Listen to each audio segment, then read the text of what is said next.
I'd like to get. Baby Reza, relative help an elderly. Happening local on, it's a level. Catastrophe, it's a national. 7,000 high school students drop out every school day. It doesn't make sense to us either. We can keep students in school.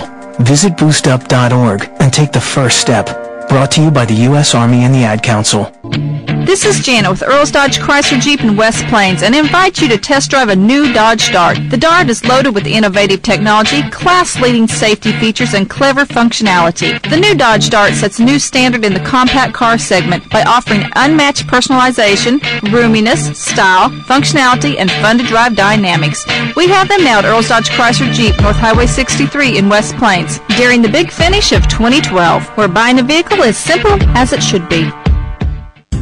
From the Point Weather Center for this morning, look for sunshine today with a high 45 as we wrap up the week. Weather winds to 20 miles an hour. It'll be clear and cold tonight, low 22. Saturday should be sunny, a bit warmer with a high 51. We'll have clear, milder conditions on Saturday night with a low 35. Sunday looks to be a mostly sunny day with a high 54. Monday will kick off the week with a partly sunny day and a high near 50. Again, today's high near 45, and I'm Rod Tanner. For more information, check out our website, the all-new www.my1071thepoint.com. It's about the restoration of our republic. We want to educate, encourage, enable the power. We stand for integrity, honesty, self-reliance, self-defense, and most importantly, no compromise on our foundational principles. This is America's Voice Now. Find America's Voice Now on Facebook and at americasvoicenow.org. Here's Michael Evans.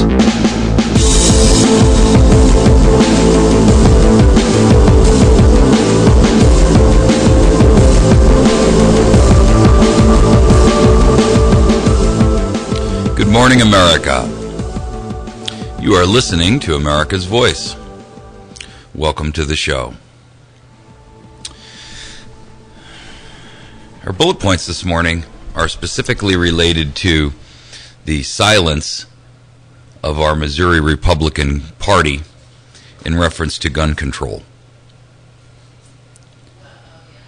With all the national talk related to the upcoming positions or issues of gun control, our Republicans here in our state have been surprisingly quiet, and I find that difficult to understand. Top Democrats across the country have been flailing their arms about promising draconian gun control, while Republicans here in our state are eerily silent. Billy Long from Springfield has declined to make any comment. Vicky Hartzler from Harrisonville declined to comment. Roy Blunt answered his question about gun control with a promise to look at mental health. Here's his quote. I intend to spend most of my personal energy on looking at the real gaps in the mental health system. Blunt noted that other recent mass shootings involved gunmen who had been identified as mentally or emotionally troubled, but warning flags were never communicated to law enforcement officials. He made it clear that he did not think curbing access to guns was the way to prevent mass shootings. I'm sure I would vote against anything that impacts in a negative way the Second Amendment. These laws are not going to change in the near future. Unfortunately, I believe that that is a typical political answer. Claire McCaskill is out there screaming for gun control in a frantic and frenetic method. The Chinese government has come out today and calls for all Americans to be disarmed. China, you can keep your draconian police state. We'll keep our guns. Thanks very much. We appreciate your opinion. Now keep it to yourself. I find it disconcerting that the Republicans in our nation have not stood up and said gun control is not the solution to the problem. Because it's not. None of these individuals, and I challenge you to find one of these gun control or one of these mass shootings where gun control would have changed the nature of the shooting.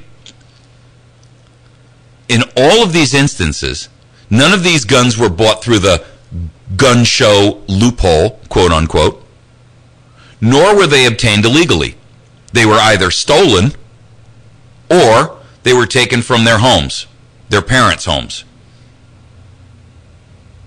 So explain to me how banning Americans from owning firearms and banning Americans from being able to work within their own society to buy and sell firearms without government oversight will change the nature of school shootings. I defy you to explain it, because you can't.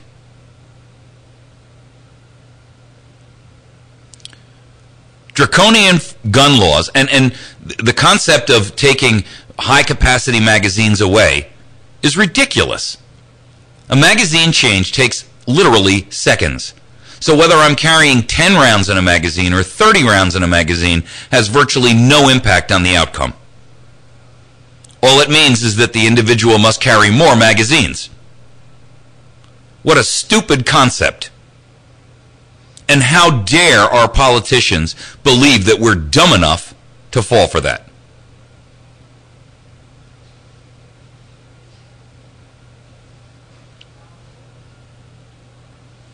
I insist that the Republicans within the purview of Missouri and nationally begin to stand up for the Second Amendment. If you truly state that you are a conservative who believes in constitutional government, it is time for you to speak. No more silence, no more crawling away, no more fear about whether or not you'll keep your vaunted position. Time is up. Choose a side and stand firm. And that's the end of today's bullet points. I welcome you to dial into our Wits End Hair hotline at 257-1111 or 866-554-6636 if you'd like to comment. We will be having a special guest this morning. Mr. Stephen Round will be joining us at about 8:15. Mr. Round is an interesting gentleman. He resigned from a school system where he was a second-grade teacher precisely because he felt that the school system is no longer educating children but teaching to take tests. And he found that the school administration was absolutely lax in their ability or in their diligence to actually perform properly for the benefit of the students. Welcome to the show, caller. You're on the air. I was going to say, I probably speak for about, 10 million Americans or more. From our cold dead fingers, will they do this? Will they take our gun? Well, that's what people said back in 1994 when they passed the original legislation for assault weapons, and it didn't happen then, and it's unlikely to happen now because America is the United States of apathy, and most Americans are happy to sit by and just quietly march themselves right down the plank into never-ending crucifixion. I mean, it's ridiculous. I can't understand. I mean, our government's not our government anymore. I mean, I've been on this earth since '57, and I don't know who they are anymore. Well, they don't represent us, and that's the long and the short of it. And they think they can get rid of our amendments and our Constitution, and there's been bloodshed for that, and there will continue to be bloodshed for our Constitution and our amendments. Well, Paul Revere rode through the city, and everyone remembers, they're coming, the British are coming. What people neglect to remember is that the following sentence was, they're coming for our guns. And that's the truth. Paul Revere wasn't just riding to let them know that the British were coming. The British were coming because they were going to disarm the people in Boston. Yeah. And that was the premise by which they were landing, not to wage war, but to disarm the citizens. Yeah. I can tell you this, that in every incident or in every nation where they have disarmed their people, almost immediately thereafter or within a decade, amazing amounts of bloodshed have occurred. And almost always with the end result being draconian totalitarian governments. Exactly. So, hey, listen, thanks for the call. I appreciate you, bud. Have a great day. Ladies and gentlemen, if you want to know the history of gun registration and confiscation, all you need to do is take a look back in the last 50 or 75 years of history. China disarmed their people, immediately followed by Mao Zedong killing 60 million. Stalin disarmed his people, immediately followed by 50 million deaths. Germany disarmed and immediately killed 12 million. I mean, if you want to think about whether or not disarming the United States of America is a good idea, you can do that, but do it someplace else, because we're not willing to accept it here. And I'm here to tell you, they're already talking about registration for assault weapons with the FBI. Let me tell you, registration is the first step to confiscation. And it's happened just like this in every society. We heard Dr. Bart Rossi suggest that people should be able to have assault weapons, but they have to keep them located in like a shooting range facility. Well, that's what they did in England, folks. And now look at England. They're the ones who are protesting in their streets, saying we want our gun rights back. Go ahead, caller. Welcome to the show. Good morning, Mike. Hey, you speak the truth. If anybody don't believe it, look down the tubes here. You remember all of the disposable or ready-made plastic coffins that we now have in stock and available, sitting in yards waiting to be used? Yep, in the FEMA coffins, yeah. They hold 3 bodies each, and there's millions of them. And by the way, they now have 2.5 billion rounds of ammo to fill them. So, except they're going to fill the coffins with the results of the millions of rounds of ammo. Yeah. Now, also, keep in mind on our politicians, you know, we've got electoral college on the president, so therefore a popular vote does not determine the outcome of that election. So now, for some reason, the common, intelligent American, for some reason, can't get the attention of our legislators. The only reason that could be is the fact that the popular vote does not control the outcome even in those situations. Somebody else is pulling the strings. Well, it's always been that way, my friend. Let me tell you something. Even when the popular vote counts, the popular vote doesn't count. That's right. So, hey, listen, thanks for the call. I appreciate you. See you, Mike. Have a great day. Go ahead, caller. Welcome to the show. You got about 30 seconds. Caller, are you there? Good morning. Good morning. You've got about 30 seconds. We're going to get cut off. Okay, my name is Stephen Round. I was asked to call in. Oh, hi, Stephen. How are you? I apologize. You called in on our regular line. Hey, I'm going to ask you to hold on. We've got a commercial break coming up, and I'm glad that you joined us for the show. Thank you so much. Okay. If you'll hold on for just a moment, I'll just chat with you in just a second. Bear with me. Sure. Ladies and gentlemen, you're listening to America's Voice Now. My name is Michael Evans. Our friend Stephen Round has just joined us, and we'll make sure that we have an opportunity to chat with him. He is a teacher who has recently, in the Providence school system, who basically was denied the opportunity to speak to his school board about where things were headed, and he has filed his resignation with the school board based on his feeling that they were not properly representing the students, more teaching to the test than they were teaching the students to have the basic life skills necessary. We'll be joined with him in just a moment, and during the second half of that interview, you'll be able to call in on our Wits End Hair hotline at 257-1111 to ask questions of Mr. Round. We'll be back in just a moment.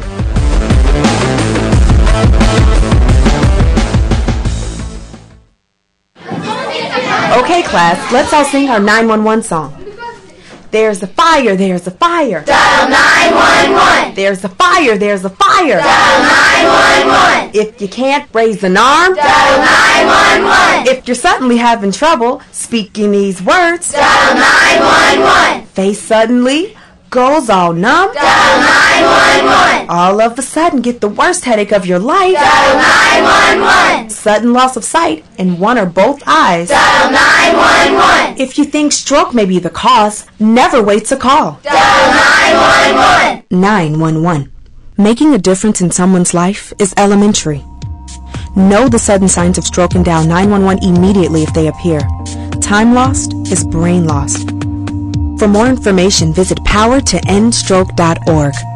Brought to you by the American Heart Association, American Stroke Association, and the Ad Council.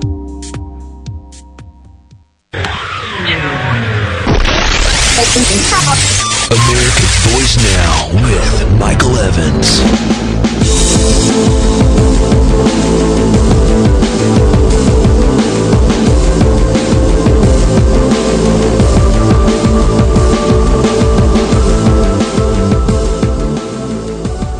All right. We are joined this morning by Mr. Stephen Round. He is a teacher in the Providence school system. Providence, Rhode Island, if I'm not mistaken. Am I correct, Steve? Yes, you are. Great. Thank you, by the way, for taking the time to join with us this morning. We appreciate it. You're welcome. You've had quite a YouTube sensation in reference to your resignation letter, which you published and put out on YouTube. And I saw it myself, and I was impressed with the fact that some teachers are willing to stand up and say something is desperately wrong with our education system when our teachers are more interested in checking their own report card for accomplishing testing results than they are in actually giving our children life skills. And so I felt that it would be a great opportunity for you to talk with our audience and kind of give them a background and understanding of what a true teacher believes in. So if you don't mind, comment on that.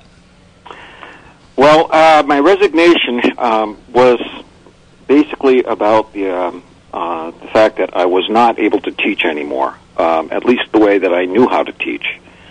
I've been teaching young children for 15 years now.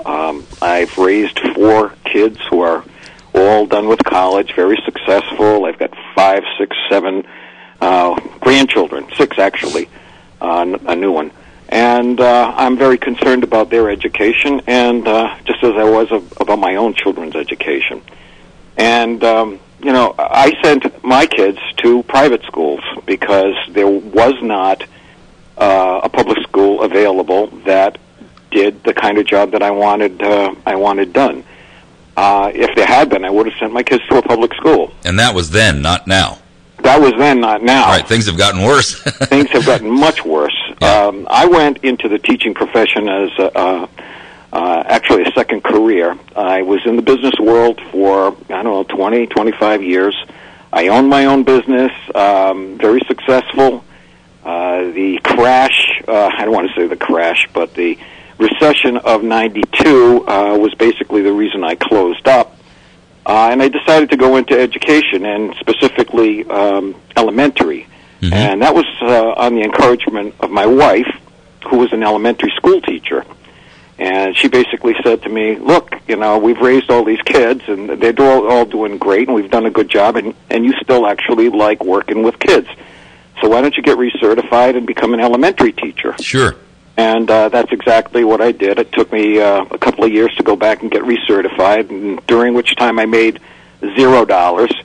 I started in a Catholic school making $15,000 a year, and worked there for 2 years, and then finally got into the public system where I could make a decent pay. When I went in, I went into a school called Charles Fort's Academy in Providence, Rhode Island, which was on the cutting edge of technology, had an extremely vibrant faculty and a wonderful principal who believed that kids should be taught in any way that they need to be taught. And over she used to say, kids come first, if it's good for the kids.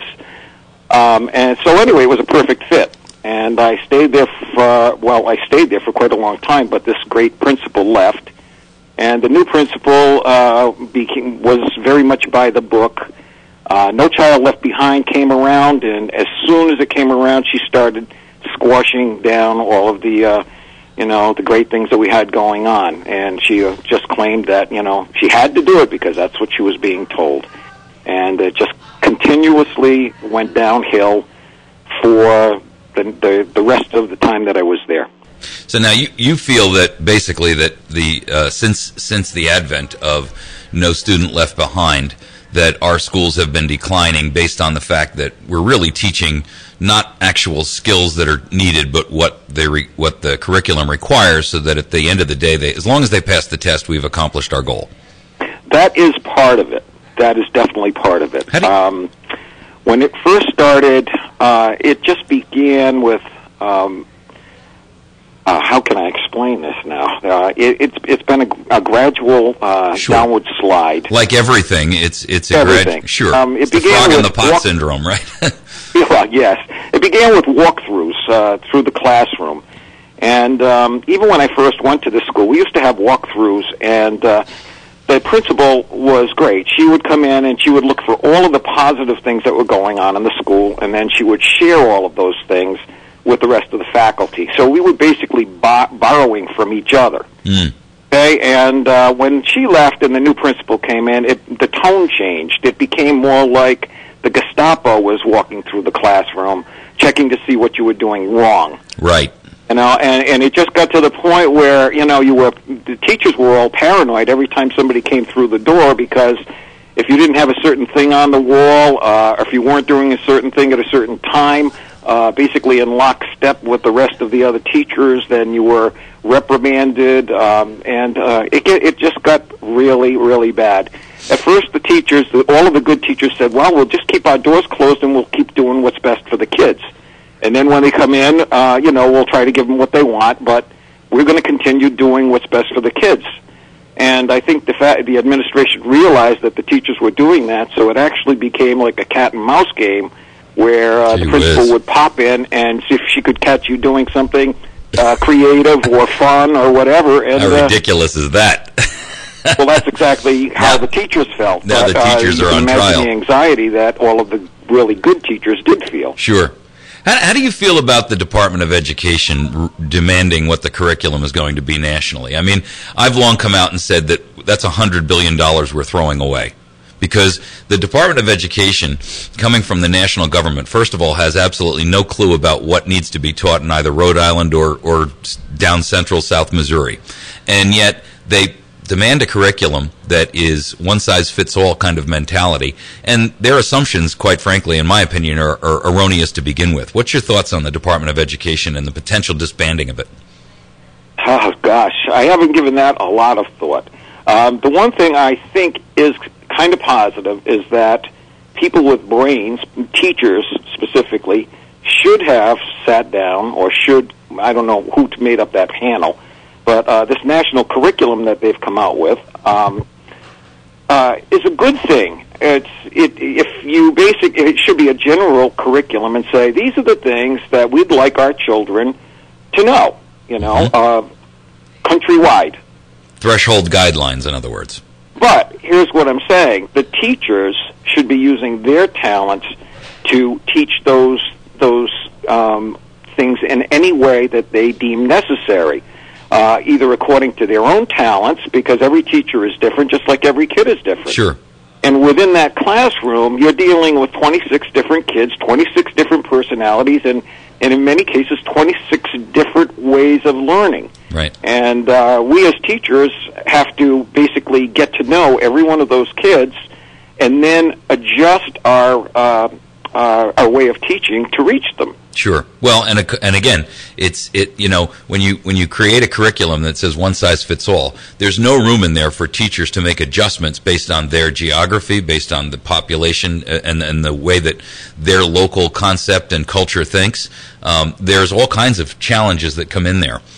We've got a break coming up in about 2 minutes, but I'd like your thoughts very quickly on school choice. The idea of having, and when I say school choice, I think of it like in our state, I would like to have private schools be able to spring up and a parent be able to say, I want my tax dollars to go with my child to school A or school B or school C.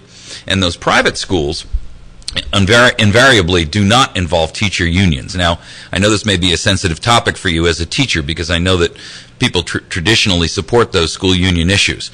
But when we come back from, if you can just touch on that briefly, and then when we come back from the break, maybe you can expound on that a little bit. Okay, well, the one thing I can say is that, I was, especially being from the business world, I was anti-union. But this was when I actually had my own business. And, of course, I was in the jewelry industry, and we were being pulled in all different directions. The pressures on us from imports and NAFTA and everything basically drove our profit line down. So if somebody mentioned union to me with our workers, I knew that it would be the end of the industry for us. Right. Basically because our margins were so small. But I was looking at it from a different perspective. Now, as far as the problems I've had with the Providence School Department, if it were not for the union, the first time that I stuck up for myself, which happened to be 3 years ago, I would have been fired. Mm-hmm.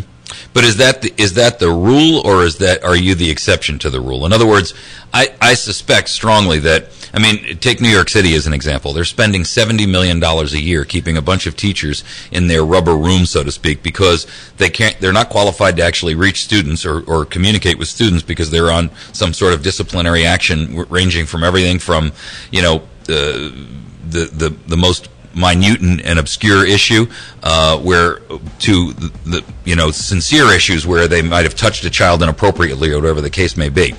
And I think in a lot of cases, what's happening where teachers' unions are defending teachers, even though in your case you actually had a righteous reason to fight back. And I think unfortunately in many cases they do protect teachers that really shouldn't be teaching. And we're going to take a break right now. When we come back, if you could just touch on that would be wonderful. Okay, that's fine. Great. Okay, folks, you're listening to America's Voice Now. We have Steve Round with us this morning, a teacher from Providence, Rhode Island. We'll be right back. This is a Fox News Alert. I'm Chris Foster. A moment of silence and church bells ringing 26 times in Newtown, Connecticut, and around the country, honoring victims of the elementary school shooting exactly a week ago. President Obama responding to an online petition calling for action against gun violence. It's encouraging that many gun owners have stepped up this week to say there are steps we can take to prevent more tragedies like the one in Newtown. Steps that both protect our rights and protect our kids. There's a National Rifle Association response coming at 10:45 a.m. Eastern. In a brief statement announcing the news conference, the NRA says its 4 million members are mothers and fathers devastated by what happened in Newtown, Connecticut, pledging to make contributions to make sure an incident like Sandy Hook never happens again. Fox News Radio's Jared Halpern in Washington. The NRA had been silent on social media since the shooting. This is a Fox News Alert.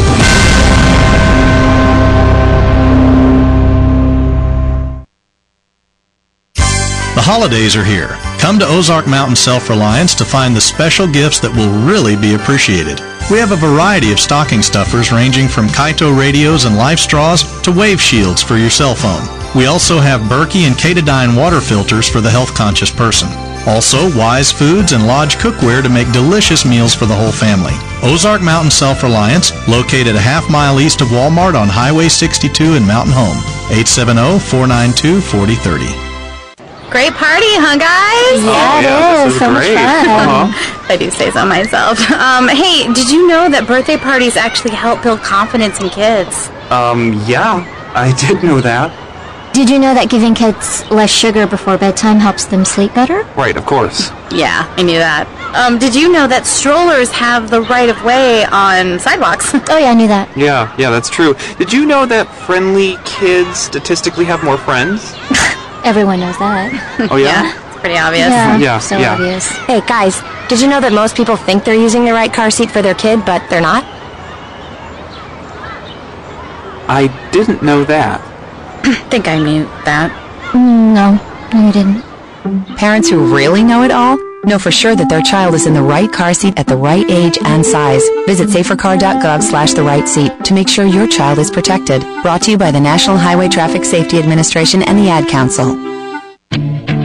It's the big finish of 2012 event going on now at Earls Dodge Chrysler Jeep in West Plains. Check out the 2012 Chrysler Town & Country van with seating for up to 7, DVD entertainment system, and an estimated 25 miles per gallon. Or try the capable and dependable 2012 Jeep Wrangler Sport and Jeep Grand Cherokee and Dodge Durango. Be sure to check out our inventory at earlsdodgejeep.com or just come see us at North Highway 63 in West Plains, where buying a vehicle is as simple as it should be.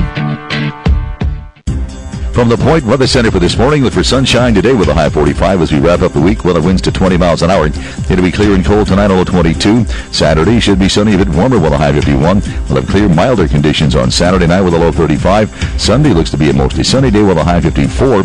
Monday will kick off the week with a partly sunny day and a high near 50. Again, today's high near 45, and I'm Rod Tanner. For more information, check out our website, the all-new www.my1071thepoint.com. America's Voice Now with Michael Evans.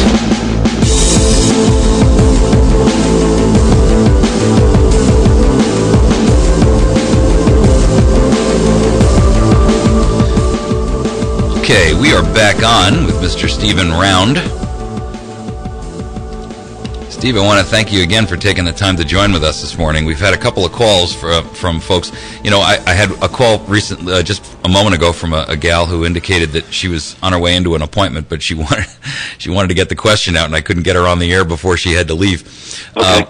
Her point was that she's a little disconcerted about the fact that we as taxpayers are paying for the school systems, if you will, and yet we have almost no say in what the curriculum is, and they've kind of dropped things like American history, and you know, we've lost the ability to teach our children about our constitutional values. We're a very conservative area here, and we are very, very strongly founded and foundational on our Constitution in this area. And our parents resent it. They really do.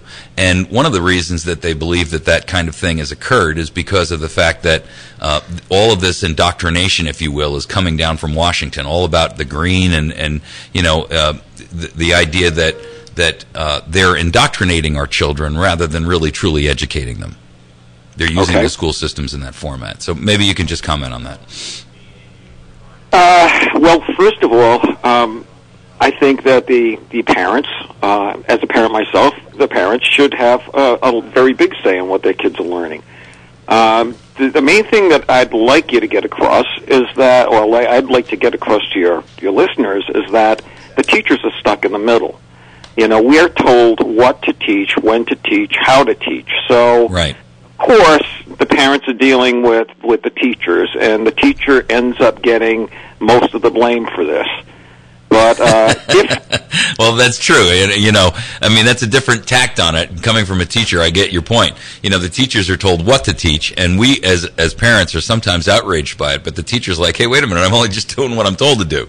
And that's exactly right. And if we don't do what we're told to do, we are reprimanded, and we would be brought up and discharged. Sure. Union or no union. Well, speaking on that issue of unions, you know, I'm a big fan of charter schools, and when I say that, I mean a school where your tax dollars follows the student. So if you want to put your student into a private school that is a competitive school, if you will, and I'm a firm believer in competition, right? And I think competition is a good thing.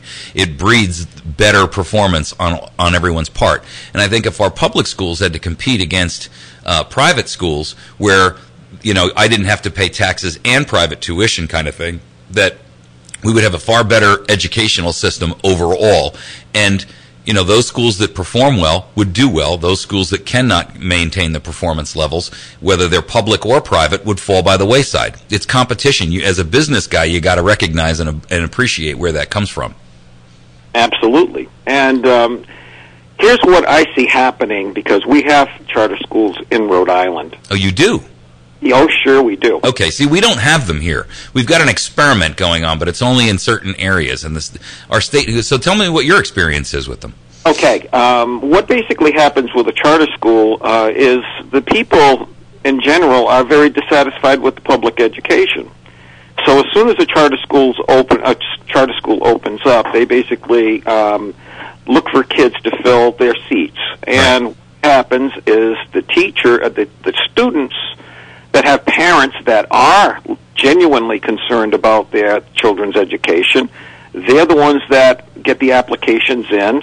And generally those kids are the smartest kids in the classroom and the first ones to be accepted into the charter school. So right away, as a public school teacher, I've seen year after year my best students, who I've worked very hard, to get them way above their reading levels, way above their math levels, and all of a sudden, they're gone.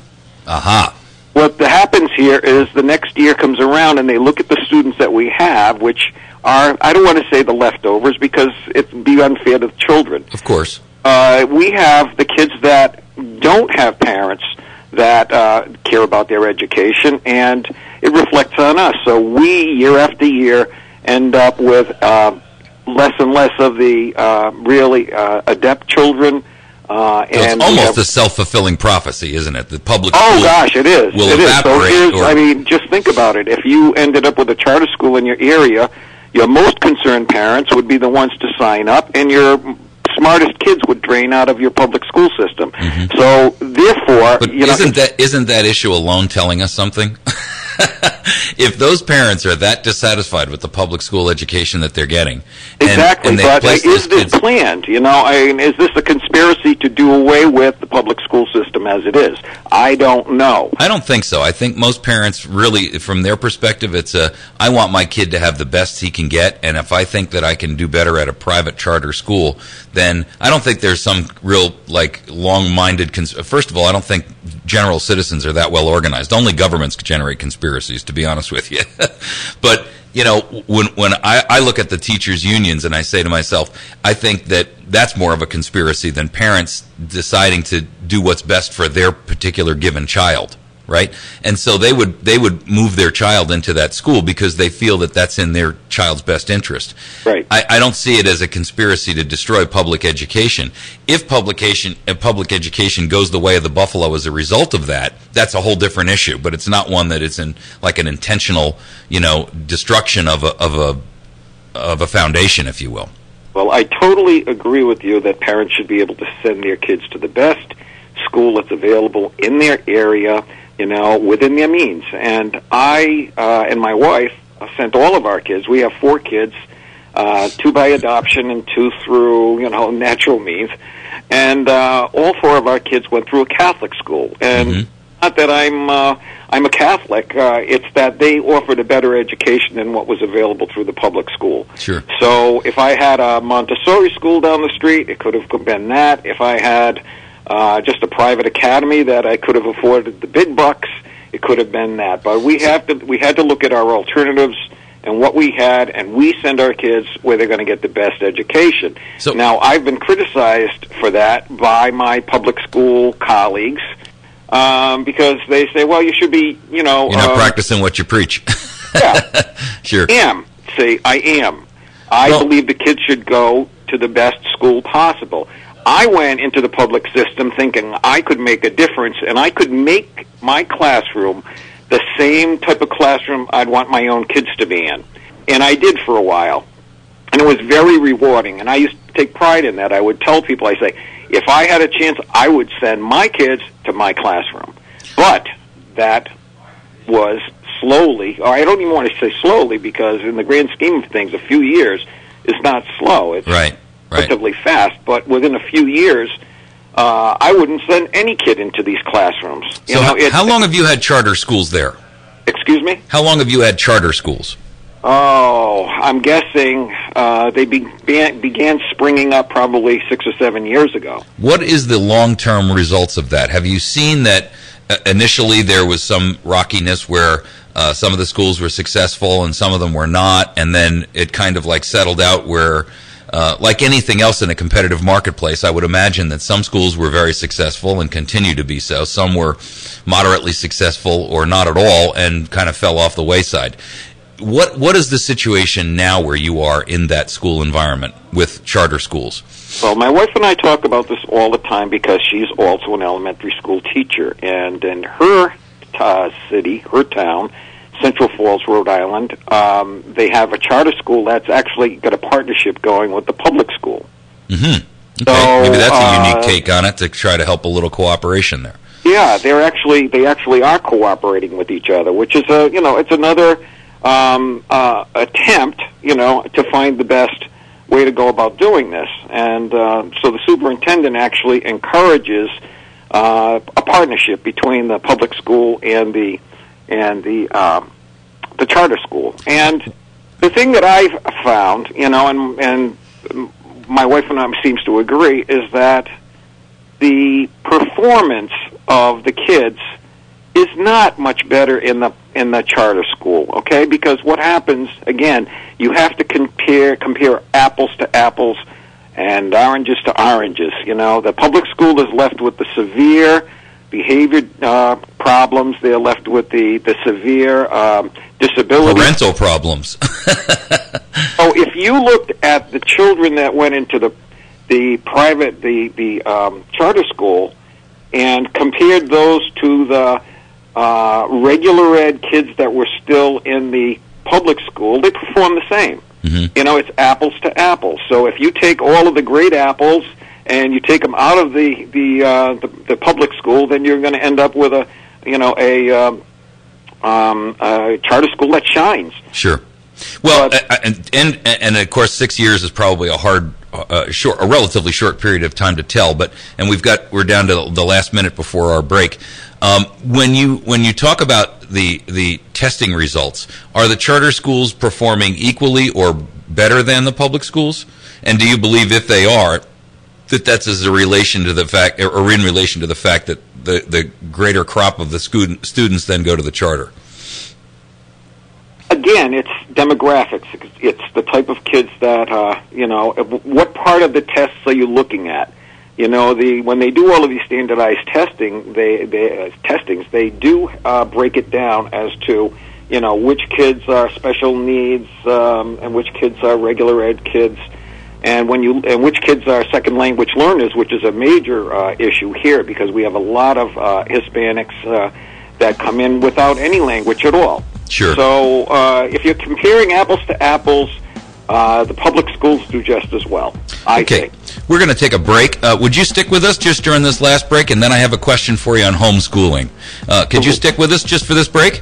Sure can. Outstanding. Thanks so much. Ladies and gentlemen, we're speaking with Stephen Round, teacher up in the Providence, Rhode Island elementary system, who has recently resigned based on his dissatisfaction with the school's responsiveness to him as a teacher. We'll be right back.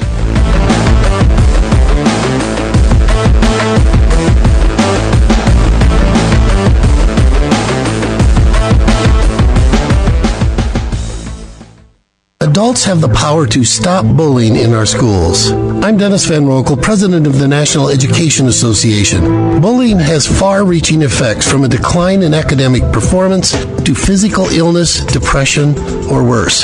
Help us create safe, bully-free learning environments for all students. One caring adult can make all the difference. Be that adult and take the pledge at NEA.org/bully-free. A message from the National Education Association. Did you know many of the hosts heard right here on the Ozarks Best News Talk 107.1 The Point are also heard across the nation, such as Dennis Miller, he's on live from 9 until noon, then Glenn Beck on from 2 till 5 every weekday and sometimes on at 1 p.m. Mark Levin from 5 to 8 in the evening, and Alan Combs on from 9 until midnight. Then coast to coast throughout your overnight. For all your weekend programming options, please email info@diamondmediaradio.com. I'm all about keeping it real. That's why I registered with Selective Service when I turned 18. What's real about Selective Service? Well, it turns out it's really important. If you don't register, you can miss out on important opportunities like student loans, government jobs, citizenship eligibility for immigrants, even a driver's license in most states. Plus, supporting your country is just about the realest thing you can do. Guys, register with Selective Service online at sss.gov or the post office. Keep your options open and keep it real.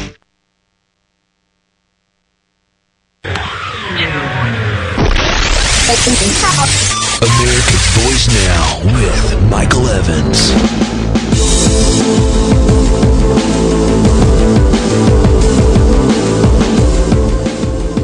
Okay, we are joined again this morning with Mr. Stephen Rounds, elementary educational teacher in the Rhode Island area. I just want to make quick mention that his video, where he actually reads his resignation, and he has a video channel on YouTube. We can find him on youtube.com/user/teacherman9000. So it's youtube.com/user USER/teacherman9000. I'll put that up on our website as well for you folks, and it'll be up on our Facebook page as well so that you can click through. I would encourage you to get out there and see. He's got a number of videos up there, and really educational and eye-opening. So I would encourage everyone to get out there and see that information as well, and then to share it with your friends as well. Help this thing go viral, because Steve can make a big change by his statement. And not only, here he is getting national attention on an issue like this, right, Steve? I know you probably weren't looking for that, but that's what you got. Well, when I first put that up, the original story was that the school board would not listen to me read my letter of resignation. I had given each member a copy, and I gave the superintendent a copy, my principal a copy, the chief, I forgot what they call it, officer of learning or something. But I gave a written copy to each one of them. And when I went to the school board meeting, I requested that I get up, and they said, no, just hand us the copies, and that'll be it. Gee whiz. When I handed them to them, I waited the next day, and I didn't get even a comment. It's not even, it's too bad. It's not even, can you tell us what the problem was? It was just ignored. Yeah. So that's when I got fed up, and I set up my camera in my dining room. And if they won't let the public hear it, I'll make them hear it anyway. Kudos to you for having the courage to do that. I just called them, and I said, I didn't call them. I actually emailed them all, and I said, you didn't let me say it. Now watch it on YouTube. I never, ever expected it to do what it did. It was only supposed to go to the first 15, 20 people. Sure. Well, listen, we need courageous people like you out there. So I got one quick question before I let you go.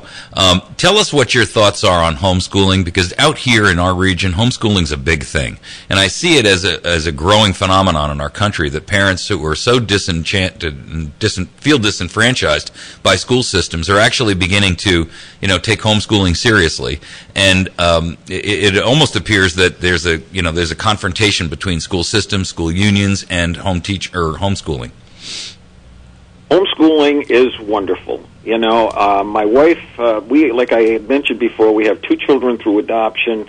My daughter came from South Korea, and she was 2.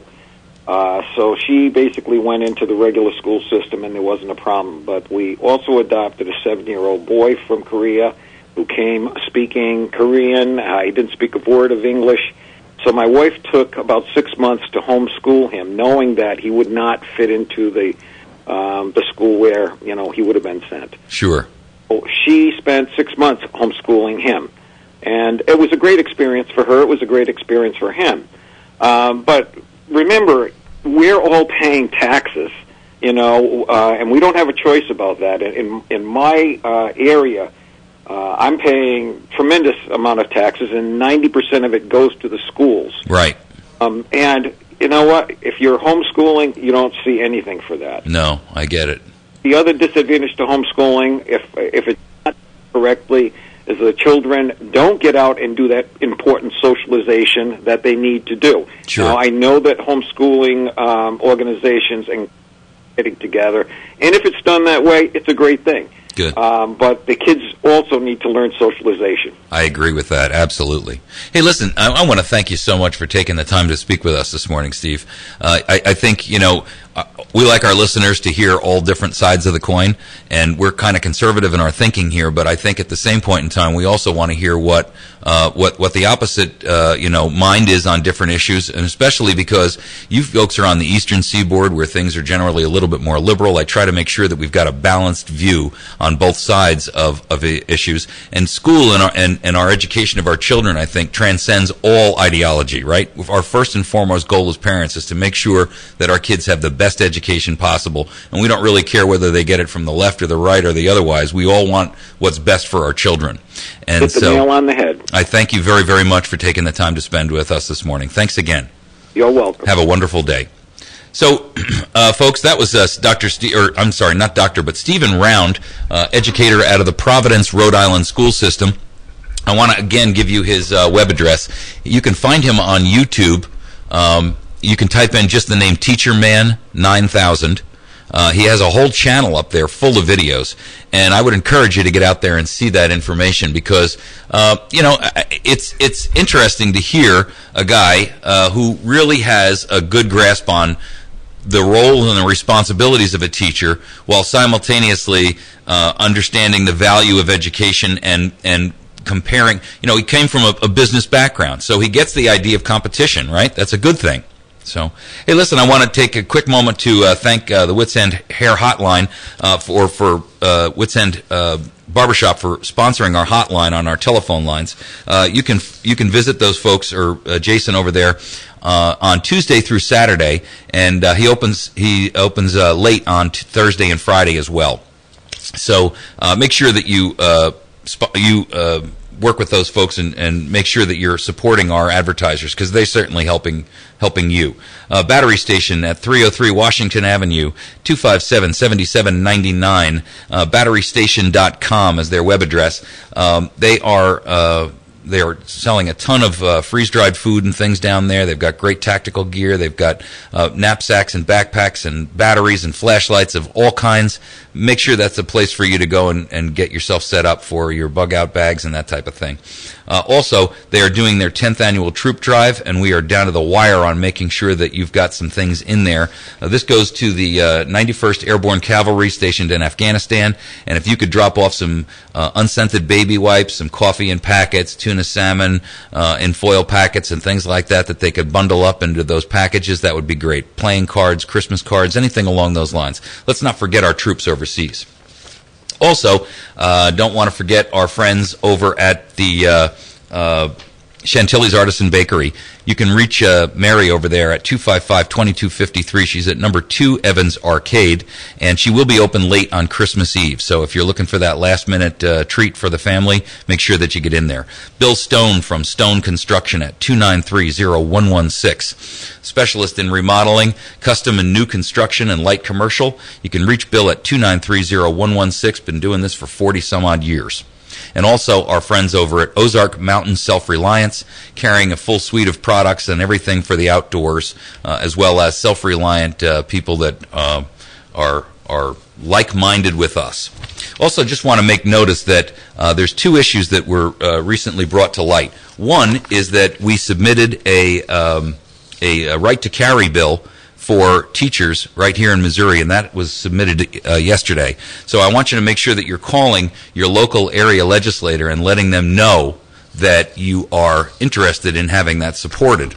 And then secondarily, and I think this is a very important one, this falls into our Restore Missouri project. I want to make sure you're aware of this. Burlinson, Representative Eric Burlinson out of Springfield, has filed a right-to-work bill. Now, this is in direct contradiction to what Speaker Tim Jones said, where he was not going to submit that because he did not believe that a right-to-work bill could become law because Nixon wouldn't sign it and he would veto the bill. Well, let me tell you something. I disagree with Jones, and I fully agree with Rep. Eric Burlinson. I want our legislators to get behind this bill and pass right to work in our state. We've got a veto-proof majority. Let's use the Billy Club and use the bully pulpit the way we should be using it. The heck with Jay Nixon and what he wants. If he vetoes it, we override his veto. That's what our legislator should be doing. Not running scared from a governor because he threatens to use a veto on something that he doesn't like. The hell with Jay Nixon. We need right to work in our state so that we can draw in industry and business as it's leaving and vacating these regulatorily repressive states and high taxation states. That's what Restore Missouri is about. So I encourage you to get on the phone to your local representative, whoever your state senator and your state rep are, and get on the phone and say, I want you to co-sponsor Eric Burlinson's legislation on right to work. Jones was going to put in this bill that is, it's like a half-step measure. It's called the Paycheck Protection Act.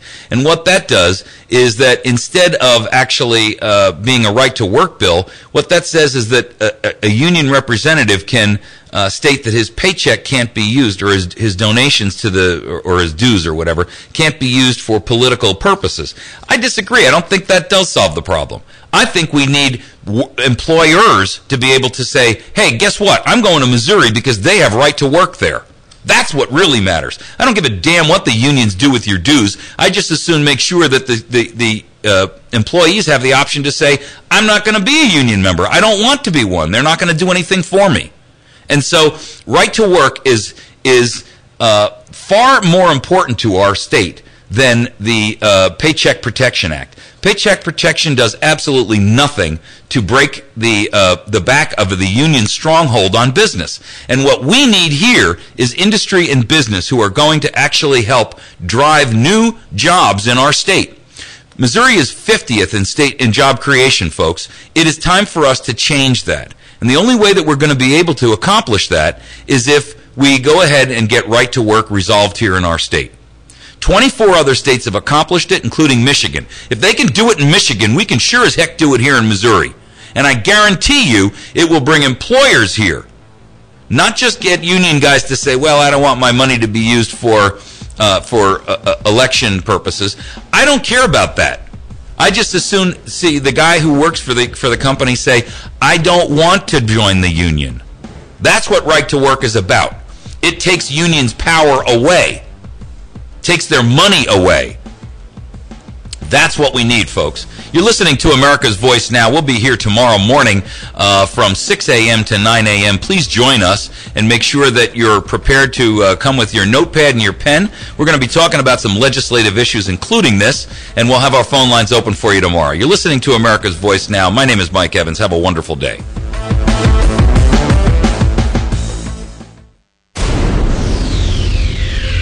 .107.1